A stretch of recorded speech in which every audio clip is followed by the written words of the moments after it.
Oke, baik, welcome back to my channel.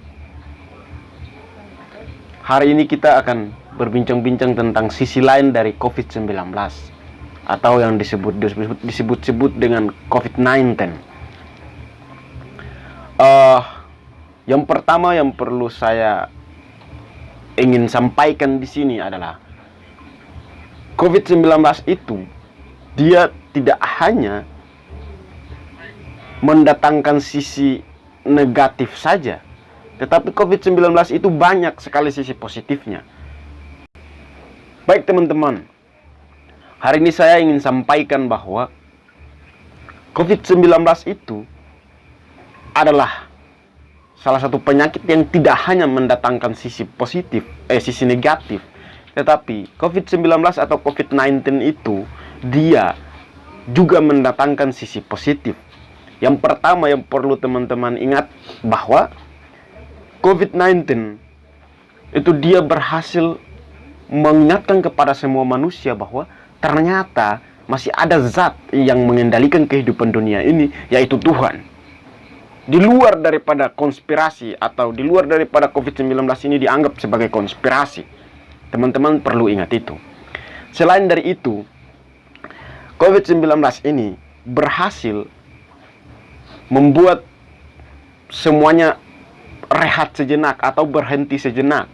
Misalkan perusahaan-perusahaan yang tidak memiliki persyaratan lengkap, illegal logging misalkan, itu dia untuk sementara harus berhenti.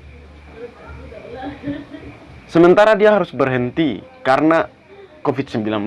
Itu satu poin. Kemudian aktivitas yang sangat banyak itu dia harus berkurang. Nah, itu ada sisi positifnya. Polusi itu dia sangat berkurang. Terus kebutuhan mendadak manusia itu dia sangat cepat. Karena ketika kebutuhan mendadak itu kita lakukan, tidak ada lagi hambatan yang lain, misalkan seperti macet dan lain-lain sebagainya, karena kendaraan telah dikurangi. Iya teman-teman, jadi jangan pernah menganggap satu penyakit, satu peristiwa yang merugikan banyak orang itu hanya memiliki sisi negatif. Satu yang perlu saya ingatkan kembali kepada teman-teman bahwa banyak sekali informasi yang beredar bahwa COVID-19 ini adalah konspirasi, COVID-19 ini adalah berita bohong. Saya perlu ingatkan kepada teman-teman bahwa sebagai manusia itu kita patut berikhtiar. Ketika COVID-19 ini benar-benar konspirasi, tidak ada salahnya sebagai manusia kita berikhtiar. Toh perintahnya itu cuma menjaga kesehatan, dan menjaga kesehatan itu tidak sulit teman-teman sekalian. Kita hanya perlu mencuci tangan, kita hanya perlu menggunakan masker, kita hanya perlu mengurangi aktivitas di luar rumah, kita hanya perlu menerapkan work from home. Semua telah tersedia. Ya, begitu teman-teman. Yang namanya konspirasi atau dicampur adukan sesuatu dengan politik itu sudah menjadi hal yang paling lumrah di zaman ini. COVID-19 itu benar-benar ada, walaupun tidak sejahat yang diberitakan media. Tetapi perlu teman-teman ingatkan bahwa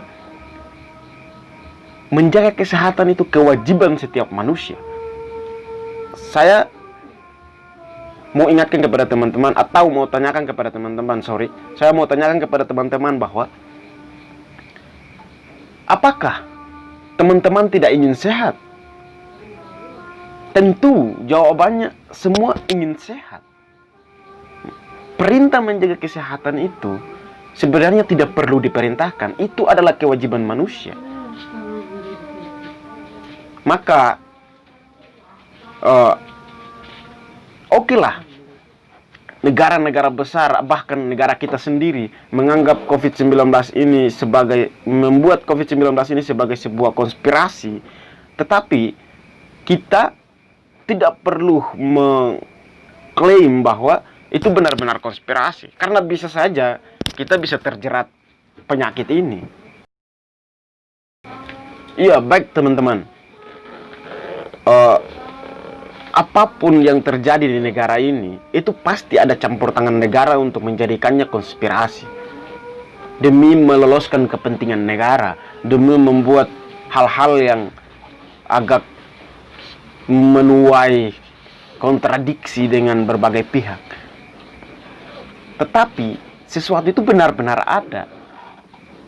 COVID-19 itu benar-benar ada. Hanya saja banyak negara-negara yang cerdas yang mempergunakan itu sebagai satu instrumen untuk meloloskan kepentingan mereka. Makanya bisa jadi disebut konspirasi dan bisa jadi tidak. Saya hanya perlu berpesan kepada teman-teman bahwa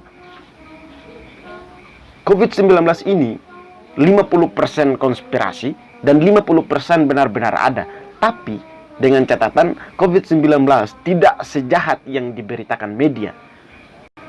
Sebagai orang yang terdidik, kita perlu menyampaikan kepada masyarakat yang menerima satu informasi itu secara mentah dan mempercayai itu. Kita sebagai kaum terdidik harus menjelaskan kepada mereka bahwa begini loh, COVID-19 itu dia tidak sejahat yang diberitakan, tetapi sebagai manusia kita harus mewaspadai itu.